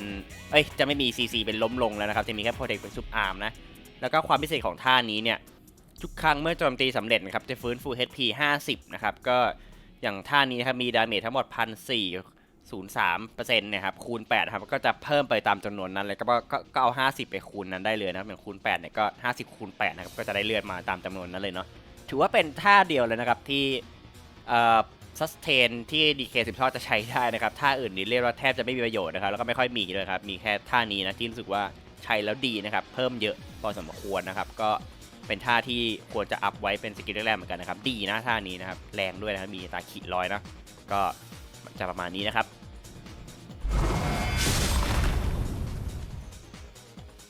ท ท่าต่อมานะครับมรดกวิญญาณนะครับท่านี้นะครับเป็นหนึ่งท่าที่สำคัญเหมือนกันครับเรียกว่าเป็นหนึ่งท่าที่แรงเกินที่สุดของ DK สืบทอดเลยดีกว่านะครับเพราะว่าท่านี้เนี่ยเมื่อโจมตีสำเร็จนะครับจะลดพลังป้องกันของศัตรู20นะครับเป็นเวลา10วินาทีนะดีบัฟค่อนข้างโหดเลยทีเดียวนะครับแล้วก็ท่านี้เนี่ยสามารถใช้เรียกมานาได้เหมือนกันนิดนึงนะเพราะว่าท่านี้ถ้าใช้เนี่ยจะฟื้นฟู MP 20นะแต่ท่านี้จะมีคูลดาวน์นะครับถ้าใช้ครั้งต่อไปเนี่ยจะไม่ได้บัฟ MP บวก20นะครับแล้วก็ท่านี้นะครับมี Protect เป็นฟอนต์การ์ดนะครับแล้วก็อย่างที่ว่ามีคูลดาวน์นะถ้ามีคูลดาวน์เนี่ยเมื่อเราสแปมสกิลนี้เนี่ยมันเป็นท่าที่สแปมได้นะครับถ้าเราสแปมเนี่ยมันจะไม่มี Protect นะครับในการสแปมเนาะจะมีแค่ฮิตแรกเท่านั้นนะครับตอนที่สกิลคูลดาวน์นะแล้วก็ท่านี้มี CC เป็นทุบลงด้วยนะครับเป็น CC ที่3เนี่ยผมว่าก็เป็นท่าที่โหดพอสมควรเลยนะแล้วก็แรงด้วยนะครับท่านี้นะ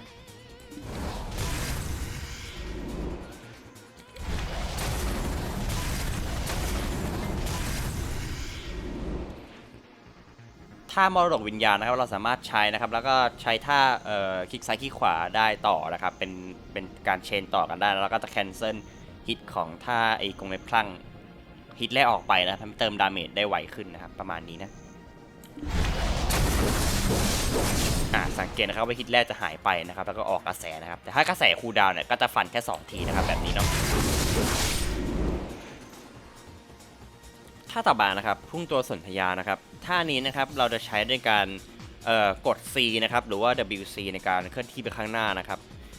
ท่านี้เนี่ยความสามารถพิเศษของมันก็คือถ้าเราใช้เนี่ยจะเพิ่มความเร็วในการเคลื่อนไหวของเรา 10% เนาะก็คือตัวเราจะวิ่งไวขึ้นด้วยนะแล้วก็จะฟื้น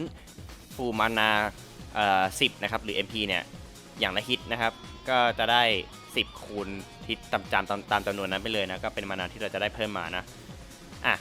ท่านี้มี Protect นะครับเป็นซุปอาร์มนะครับแต่ไม่มี CC แต่อย่างใดนะครับเป็นซุปอาร์มล้วนๆกับดาเมจเพียวๆเลยเนาะจะไม่มี CC นะครับท่านี้เนี่ยจากที่ผมลองใช้มาเนี่ยผมรู้สึกว่าข้อเสียของมันเนี่ยมันคือการที่มันแยกเป็น2ฮิตแบบคือสมมุติว่าบางทีเราทำศัตรูล้มหรืออะไรเงี้ยเราจะใช้ท่านี้ใส่ศัตรูใช่ไหมครับหรือจะเทรดดาเมจหรืออะไรเงี้ยบางทีเราใช้พุ่งผ่านศัตรูเนี่ยมันโดนฮิตเดียวครับและฮิตที่2เนี่ยมันจะว่าวไปเลยนะครับก็เหมือนดาเมจจะหายไปฟรีๆนะครับอย่างไอความเสียหายจากการโจมตีเพิ่มเติมเห็นครับมันจะแยก2อันเห็นไหมไอตรงเพิ่มเติมเนี่ยมันจะหายไปเลยครับเป็น0เลยครับผมก็เลยรู้สึกว่าบางทีเนี่ยดาเมจท่านี้มันจะเบานะครับแต่ด้วยการที่มันมี problem แบบนี้เนี่ยผมก็เลยเอาโซลูชันมาแก้นะครับโดยการที่ท่านี้เวลาเราใช้เนี่ยลองพยายามฝึกใช้เมาส์มูฟเมนต์ดูนะครับก็อย่างเช่นสมมุติเราคอมโบศัตรูเนี่ยปั๊บอะไรเงี้ยศัตรูล้มอยู่กับพื้นใช่ไหมนั้นเราจะใช้ท่านี้ในการปิดศัตรูนะครับให้เราใช้หน้า C เนี่ยแล้วก็เอามามูฟเมนต์หมุนรอบศัตรูนะครับมันจะเป็นอย่างนี้นะดูนะครับ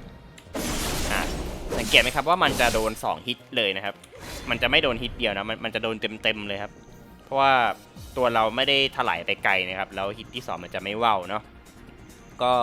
ลองเอาไปฝึกใช้กันดูนะครับท่านี้นะ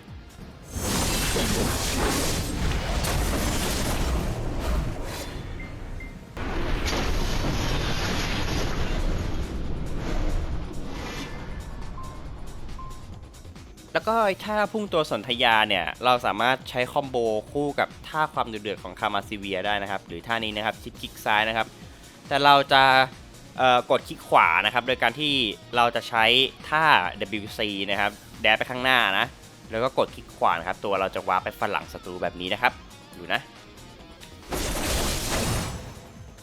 ประมาณนี้เนาะ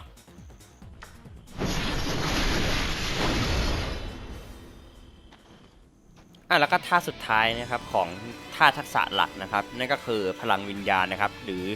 บัฟอาชีพนั่นเองนะครับท่านี้ไม่มีอะไรครับถ้าเรากดเราก็จะได้บัฟรัวๆนะมันเป็นบัฟอาชีพนะครับเพิ่มความเร็วในการโจมตีความเร็วในการเคลื่อนไหวนะครับ 30% นะครับเป็นเวลา30วินาทีนะแล้วก็เพิ่มอัตราคิดที่เข้า24แล้วก็แม่นยำทั้งหมด 20% ด้วยนะครับเป็นเวลา 30% เหมือนกันนะก็โหดนะครับท่านี้เป็นดาเมจล้วนๆเลยนะมีโปรเทคเป็นซุปอาร์มนะครับ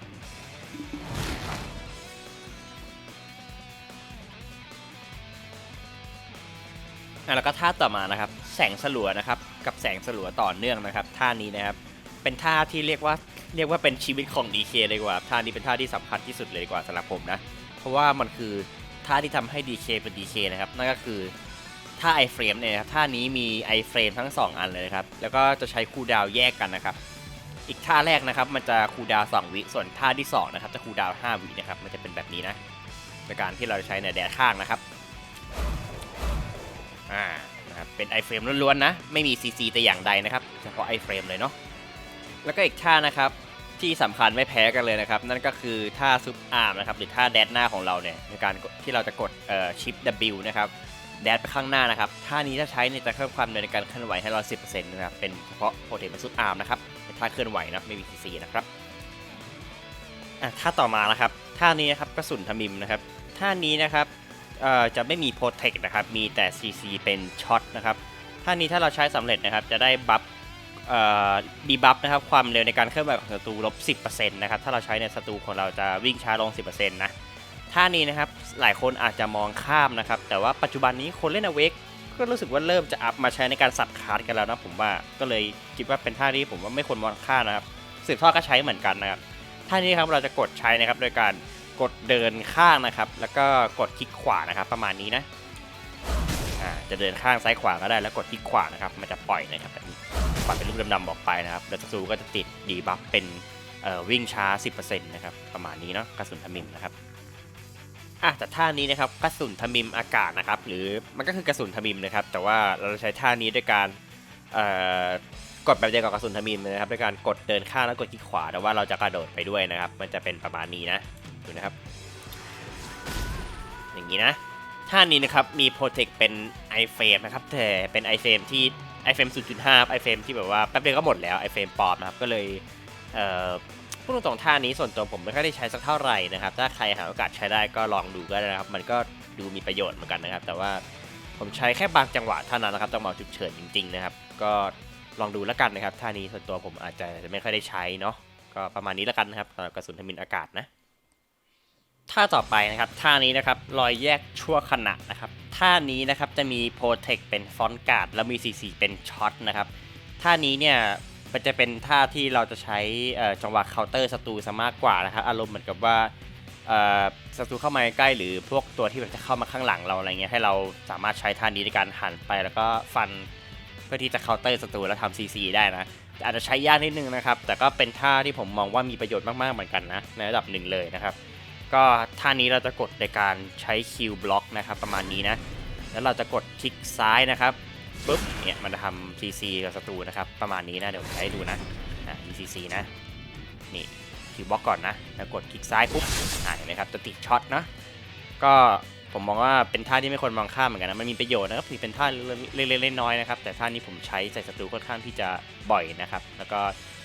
ดึงประสิทธิภาพออกของมันออกมาได้ดีเหมือนกันนะผมว่าอัพไว้ดีนะครับไม่ควรมองข้ามเนาะท่านี้นะมาถึงท่านี้กันบ้างนะครับท่านี้นี่เรียกว่าต้องคุยกันยาวพอสมควรเลยครับเพราะมันมีการใช้ที่หลากหลายรูปแบบมากนะครับสำหรับเพลงโรแมนติกนะครับท่านี้นะครับลากไปใส่ควิกสล็อตนะครับท่านี้เนี่ยมันจะมีการใช้ที่หลากหลายรูปแบบนะครับอย่างที่เห็นนะครับมี iFrame ซุปอาร์มและฟอนต์การ์ดนะครับมันจะมีการใช้ที่แยกกันไปประมาณ4แบบนะครับเดี๋ยวผมจะมาใช้ให้ดูนะสำหรับเพลงโรแมนติกนะครับมาเริ่มกันที่เพลงโรแมนติกอย่างแรกเลยนะครับเพลงโรแมนติกโดยทั่วไปเนี่ยที่เราใช้กันนะครับก็คือเราอาจจะใช้เพลงโรแมนติกนะครับแล้วกดWนะครับมันจะทำการวาร์ปไปฟันข้างหลังศัตรูนะครับไม่มี CC นะครับแต่มีโปรเทคเป็นซูเปอร์อาร์เมอร์นะครับนะถ้ากดWจะมีโปรเทคและไม่มี CC นะแต่ความพิเศษของการกด W เนี่ยหรือเดินหน้าเนี่ยเราจะมาแปะดีบัฟของศัตรูทั้งหมดนะครับอย่างละ 10% นะครับคือรวมทั้งเคลื่อนไหวความเร็วโจมตีและความเร็วไล่เวทเนี่ยจะลบไปทั้งหมด 10% เป็นเวลา10 วินะครับก็คือจะทำดีบัฟทุกอย่างเลยนะครับ 10% นะอย่างละ10 วินะครับประมาณนี้นะดูนะครับกดเพลงโรแมนติกนะครับแล้วกดWนะครับสังเกตนะครับเราจะวาร์ปไปฟันข้างหลังศัตรูนะครับแล้วก็จะทำการแปะดีบัฟทั้ง3แบบเลยนะครับก็ประมาณนี้นะสำหรับเพลงโรแมนติกและWเนาะต่อมานะครับอีกอย่างหนึ่งนะครับที่เป็นเบสิกนะครับนั่นก็คือการใช้เพลงโรแมนติกแล้วกด S นะครับหรือว่า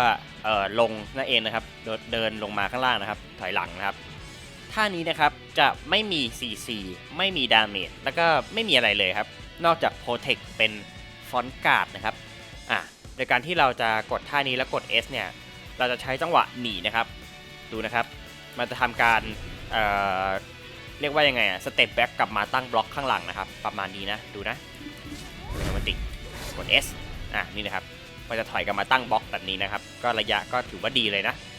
กระแสท่านี้นะครับการทำลายเผ่าพันธุ์ทบิมนะครับท่านี้เป็นท่าที่แอดมาใหม่นะครับหลังรีเวิร์กนะสำหรับสืบทอดนะครับหรืออเวกเหมือนกันนะครับจะมีให้ใช้ทั้ง2แบบเลยเนาะก็คือเพลงโรแมนติกเนี่ยถ้าเรา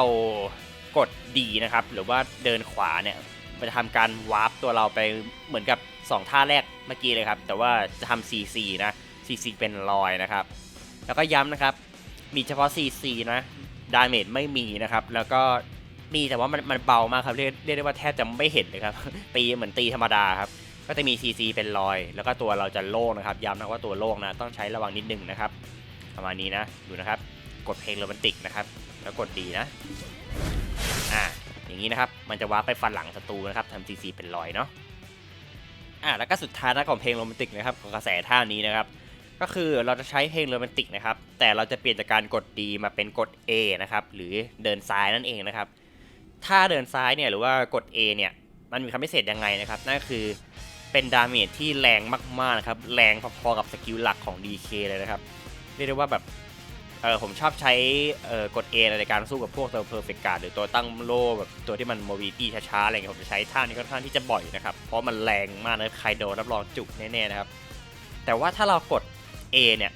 มันจะไม่มี CC แล้วก็ไม่มี Protect แต่อย่างใดเลยครับเป็นตัวโล่งทุกอย่างนะ CC ก็ไม่มีนะแต่ดาเมจจะเป็นดาเมจที่แบบแรงมากๆเลยนะครับบอกเลยท่านี้ก็จะประมาณนี้นะครับกดเพลงโรแมนติกแล้วกด A นะอย่างนี้นะครับจะว่าไปฟันหลังแบบนี้นะทำแบ็กแท็กเหมือนกันนะครับแล้วก็ดาเมจจะแรงมากนะครับแรงพอๆกับสกิลหลักเลยเนาะก็เราไปใช้กันดูนะครับตัวโล่งนะระวังด้วยนะนะครับเราพูดถึงเพลงโรแมนติกไปแล้วเนี่ยเราก็จะไม่พูดถึงความสามารถของสกิลนี้เลยนะครับว่ามันสามารถใช้ต่อกับสกิลอะไรได้บ้างสกิลไหนต่อกับมันได้บ้างครับก็คือท่าแรกเลยนะครับท่าปักดาบนะครับสามารถใช้กับเพลงโรแมนติกได้นะครับก็คือเราจะปักดาบแล้วเราจะกดคลิกขวานะครับแล้วตัวเราจะใช้เพลงโรแมนติกโดยอัตโนมัตินะครับมันจะเป็นอย่างนี้นะดูนะแทงดาบก่อนนะขวาเห็นไหมตัวเราจะวาร์ปตอนแทงดาบนะครับเหมือนกับว่ามันจะเป็นท่าที่ใช้ต่อกันนะครับก็สามารถใช้กับท่าปักดาบนะเพลงโรแมนติกท่าแรกนะครับแล้วก็ต่อมาครับท่าที่2นะครับก็คือท่าโจมตีอากาศนะครับท่านี้นะครับถ้าเราใช้แต่เป็นกระแสนะถ้าเราใช้กับกระแสเวดิลเนี่ยเราสามารถวาร์ปแบบเมื่อกี้ได้เหมือนกันนะครับดูนะแล้วกดที่ขวามันก็จะวาร์ปได้นะครับต้องเป็นกระแสเท่านั้นนะครับถ้าเป็น WF ปกติเนี่ยมันจะวาร์ปไม่ได้นะครับดูนะก่อนที่กูดาแบบนะเห็นไหมเราจะวาร์ปไม่ได้นะครับเราต้องเป็นกระแสเท่านั้นนะครับถึงจะวาร์ปได้นะมันจะเหมือนท่าปักดาบเลยนะครับอย่างเงี้ยประมาณนี้นะครับก็ลองไปใช้กันดูได้นะแล้วก็ทิปเล็กน้อยนะครับสำหรับเพลงโรแมนติกนะครับคือเพลงโรแมนติกเนี่ยผมจะชอบใช้ก็คือการใช้เพลงโรแมนติกแล้วกด A ฟันหลังนะครับซึ่งมันดียังไงนะครับผมว่ามันดีต่อการสู้กับพวกตัว Perfect Guard หรือพวกตัวที่มันเป็น Perma SA อะไรแบบนี้เพราะว่าด้วยความที่เขาเป็น Perfect Guard แล้วนะเราไม่มีจับนะครับเราจะทำ CC เขาเนี่ยแทบจะเป็นไปไม่ได้เลยครับมันยากนะครับก็ผมก็เลยเน้นการเทรดดาเมจเอาแบบเทรดแบบโหดร้ายเลยนะก็คือใช้การกด A นะครับแล้วก็ทิปที่ผมจะมานำเสนอนะครับนั่นก็คือ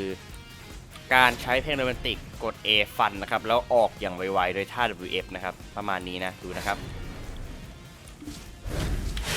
เห็นไหมผมรู้สึกว่าแก๊ปมันน้อยนะครับบางทีเนี่ยมันแทบจะตัวไม่โล่งนะครับด้วยความที่ท่า WF เนี่ยมันบัฟมาใหม่นะมันค่อนข้างที่จะโดนเคาน์เตอร์ได้ยากนะครับถ้าเทียบกับการใช้แบบธรรมดาโดยการที่เราแดดออกครับดูนะครับเห็นไหมบางทีเนี่ยมันอาจจะมีแก๊ปอยู่นิดนึงถ้าเราโดนสกิลสวนไปขึ้นมาเนี่ยแล้วถ้าบวกกับดีซิงอีกเนี่ยเราอาจจะล้มได้นะจริงๆปกติมันก็น่าจะล้มยากครับแต่ด้วยความที่ถ้ามันดีซิงเนี่ยเราน่าจะตายนะผมเลยชอบใช้แบบฟันแล้วออกไวๆมากกว่านะครับดูนะครับเห็นไหมผมว่ามันเร็วนะมันค่อนข้างที่จะเร็วมากเลยแล้วแบบว่ามันทิ้งระยะได้ดีนะครับผมว่ามันก็โอเคแต่ว่ามันมีแก๊ปไหมมันมีครับแต่ผมก็รู้สึกว่าเวลาใช้ท่านี้มันจะโดนยากกว่าการที่เราแดดข้ามปกติครับด้วยความที่มันเร็วนะเนี่ยก็คือฟันปุ๊บไปเลยนะครับแล้วบางทีเนี่ยศัตรูอาจจะจับไม่ทันนะผมว่ามันตัวเรามันไม่ได้แบบอยู่แบบไอเนี่ยครับแบบข้างหลังศัตรูอย่างนั้นนะมันแดดออกมาเลยนะครับก็ลองไปใช้กันดูนะครับผมว่าแก๊ปมันน้อยดีแล้วก็แต่ที่ผมใช้มาผมไม่ค่อยล้มนะอย่างเงี้ยก็มีบ้างที่จะล้มแต่มันน้อยครับก็ลองดูนะครับ แล้วก็อีกอย่างนะครับในบางจังหวะนะครับผมว่ามันอาจจะเติมดาเมจได้ดีกับท่าสเปซบาร์นะครับนั่นก็คือการใช้เทนอมิติกไปฟันนะครับโดยการกด A แล้วกดสเปซบาร์แล้วออกแบบเมื่อกี้นะครับแต่ท่านี้เนี่ยอาจจะเสี่ยงกว่าเดิมหน่อยนะครับแต่ว่าถ้าเราทำเร็วๆเนี่ยมันก็อาจจะทำให้ศัตรูเนี่ยรีแอคยากเหมือนกันก็ต้องดูดีๆนะนี่ครับดูนะปึ๊บออกมาข้างนอกนะครับแต่เมื่อกี้ผมใช้โดนไอตัว MVC นะแต่ว่าถ้าเราออกมาเลยเนี่ยมันก็อาจจะทำดาเมจได้แรงนะครับแล้วก็แปะดีบัฟให้ศัตรูด้วยนะดูใหม่นะครับอันนี้ไม่โดนโคตรใส่ทำอะไรเนี่ยเอาใหม่ดูนะครับอย่างนี้นะอย่างนี้เห็นไหม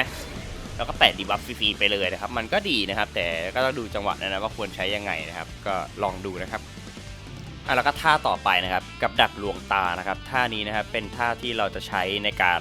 หนีศัตรูหรือว่าทำซีซีศัตรูในจังหวะฉับพลันได้นะครับท่านี้นะครับมีโปรเทคเป็นไอเฟรมนะครับมีซีซีเป็นสตันนะแต่ค่อนข้างใช้ยากนะครับเดี๋ยวก็ลองหาจังหวะการใช้ดูนะผมว่ามันก็เป็นสกิลที่มีประโยชน์นะครับถ้าเราใช้โดนซีซีศัตรูได้เนี่ยจริงๆก็ใช้ได้ดีนะถ้าเกิดหาจังหวะได้เนี่ยผมว่ามันก็โดนบ่อยนะก็ลองไปใช้กันดูนะครับท่านี้ดาเมจจะไม่แรงนะจะมีแค่โปรเทคเป็นไอเฟรมแล้วซีซีเป็นสตันนะครับแล้วก็เคลื่อนที่ไปไวไว้หนีได้นะครับสำหรับการดักลวงตาเนาะ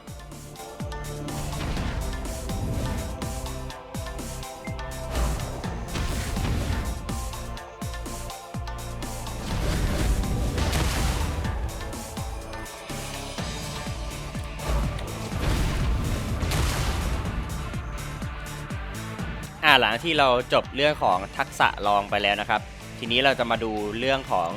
ท่าระบำกันบ้างนะครับหรือว่าการรวมทักษะนั่นเองนะครับทักษะรวมเนี่ยเรามีหลากหลายท่าให้ใช้มากเลยนะครับเดี๋ยวผมจะมาบอกทีละท่าเลยนะครับว่าท่าไหนมีประโยชน์ยังไงใช้อะไรยังไงนะครับเริ่มกันที่ท่าแรกนะครับท่าฐานบ้าคลั่งนะครับโดยการกดชิป X นะท่านี้นะครับมีความพิเศษโดยการที่เราจะได้พลังป้องกันเวทมนต์15นะครับของตัวเองนะบัฟให้ตัวเองนะครับการเวท15เป็นเวลา10วินาทีนะครับนี่คือบัฟติดตัวเรานะแล้วก็ท่านี้นะครับจะไม่มีโปรเทคแต่อย่างใดนะครับแล้วก็ CC ของมันเนี่ยจะเป็นแค่ล้มลงกับมอนเท่านั้นนะครับจะไม่ใช่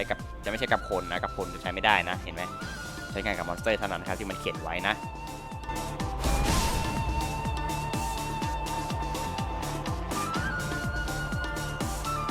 แล้วก็ทิปเล็กๆน้อยๆนะครับของท่าเท่าฐานบ้าคลั่งเนี่ยท่านี้นะครับด้วยความที่ตัวมันโล่งถึงแม้ถ้าเราใช้ปกติเนี่ยแบบนี้เนี่ย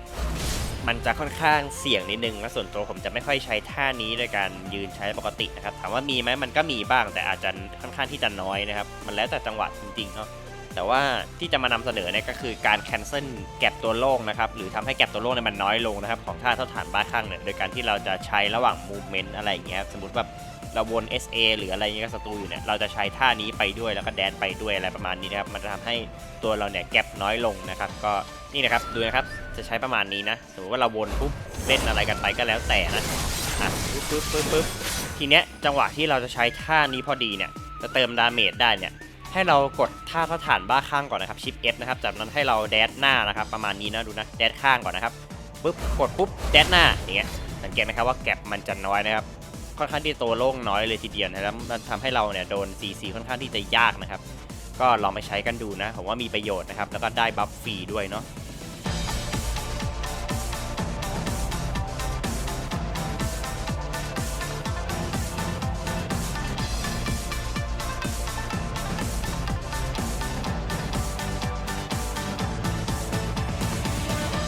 แล้วก็ท่าชิป X อีกท่านึงครับความพิรสของเวดิวนะครับท่านี้ก็เป็นท่าที่ผมมองว่า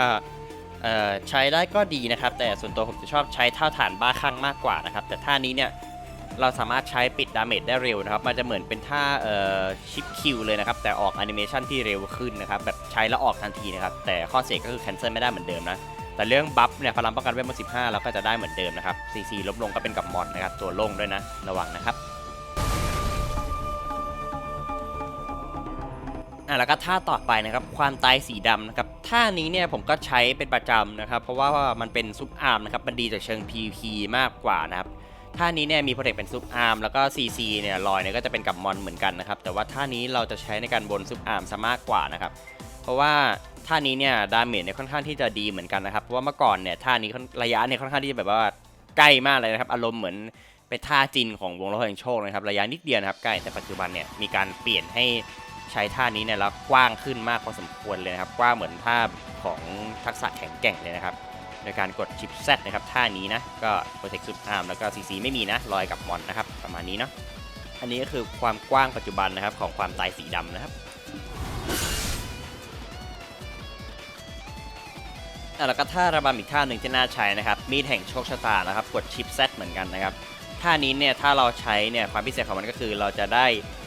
ความเร็วในการโจมตีของเราเพิ่มขึ้น 10% นะครับก็เยอะเลยนะเนี่ยท่านี้นะครับแล้วก็เมื่อโจมตีสำเร็จนะครับจะลดพลังป้องกันของศัตรูทั้งหมด15ด้วยนะครับเป็นเวลา10วินาทีเป็นบัฟที่ดีมากเลยนะครับอันนี้ก็แล้วแต่คนจะเลือกจะใช้นะครับส่วนตัวผมชอบใช้ความตายสีดำตรงที่มันมีซุปอาร์มนะครับมันจะตัวแข็งนะครับแต่ท่านี้จะไม่มีโปรเทคนะครับตัวจะโล่งนะครับแต่ข้อดีคือมี CC เป็นรอยนะครับแล้วใช้กับคนได้ด้วยนะท่านี้นะก็เป็นท่าที่ผมมองว่าถ้าเลือกใช้ได้เนี่ยก็ดีเหมือนกันนะแล้วจะชอบเลยนะครับลองดูเนาะ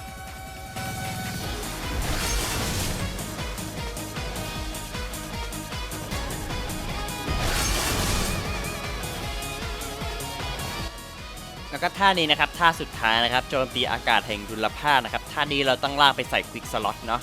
ท่านี้จะมีโปรเทคเป็น iframe นะครับมันจะเหมือนท่า WF เลยแต่เป็นเหมือนของสมัยก่อนนะเป็น iframe 0.5 นะครับแล้วก็จะไม่มีซุปอาร์มเสริมแต่อย่างใดนะเป็นตัวโล่งหลังจากนั้นเลยเนาะก็อาจจะอันตรายเหมือนสมัยก่อนนิดนึงนะครับก็ต้องใช้อย่างระวังนะท่านี้เนี่ยก็จะมี CC เป็นรอยนะครับก็คือมันคือท่าโคนของ WF ทุกอย่างนะครับ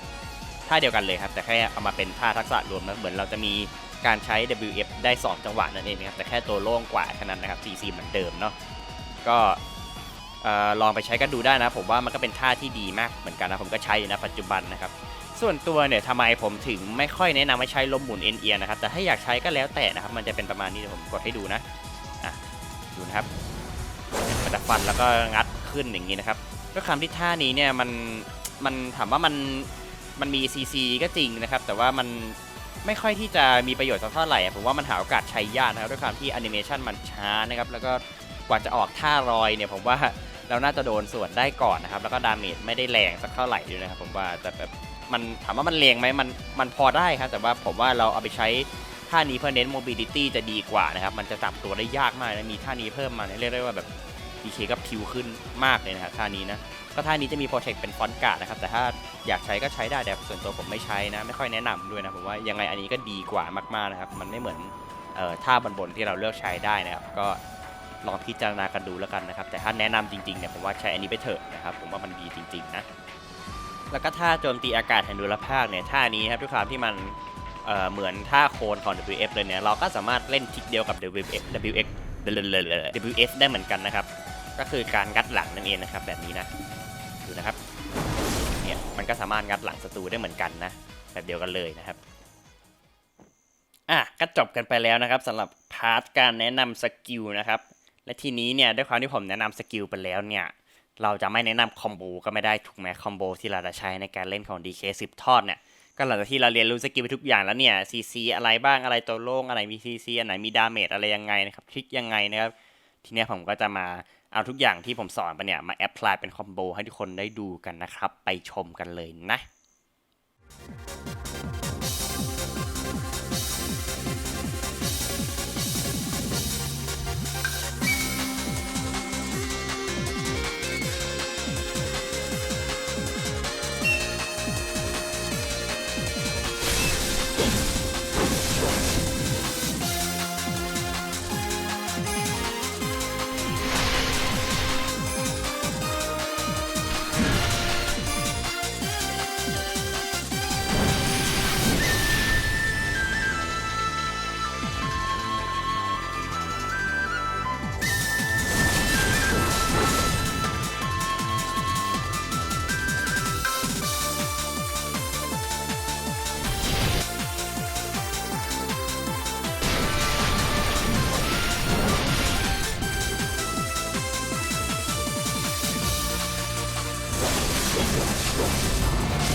ก็จบกันไปแล้วนะครับสำหรับไกด์ DK Succession หรือว่า DK สืบทอดนั่นเองนะครับก็อย่างที่เห็นเลยนะครับผมมีอะไรผมใส่ไว้ในคลิปให้หมดเลยครับไม่มีกักแต่อย่างใดเนาะอยากให้ทุกคนเนี่ยลองสนุกกับการเล่น DK สืบทอดดูนะครับถ้าใครที่สนใจนะก็มาดูคลิปผมได้เลยนะใส่ทุกอย่างครับไม่มีกักนะครับอันนี้คือปัจจุบันผมเล่นยังไงผมก็ใส่ไปอย่างนั้นเลยนะครับก็ไม่มีกักแน่นอนครับเต็มที่เต็มหน่วยกันไปเลยนะครับอันนี้คือที่ผมรู้ทั้งหมดนะก็จบแล้วนะครับสำหรับไกด์ DK ในวันนี้นะครับอย่างที่เห็นนะครับผมได้ใส่พวกคอมโบอะไรเอาไว้ด้วยนะก็ลองไปศึกษากันดูนะครับเดี๋ยวผมจะขึ้นตารางไว้ให้นะครับประมาณนี้นะก็จะมีหลายอย่างครับไม่ว่าจะเป็นเมน CC เปิดอะไรเงี้ยออปชั่น CC เติมหรือว่าการทำดาเมจอะไรยังไงท่าไหนดีต่อการทำ CC เติมบนซุปอาร์มอะไรยังไงท่านี้ลองไปดัดใช้กันดูได้เลยนะครับเป็นฟรีสไตล์ของเราเองนะครับด้วยอย่างที่บอกนะครับคอมโบมันฟรีสไตล์มากๆนะครับสำหรับ DK สืบทอดนะก็ไม่มีอะไรแล้วครับสำหรับวันนี้นะไกด์ในวันนี้ก็จบแล้วนะครับขอให้ทุกคนนะครับสนุกกับการเล่น DK สืบทอดนะครับก็น่าจะหมดแล้วเนาะโอเคครับไว้เจอกันอีกทีนะครับผมฮัสกี้คงต้องลากันไปเท่านี้นะครับโอเคเนาะ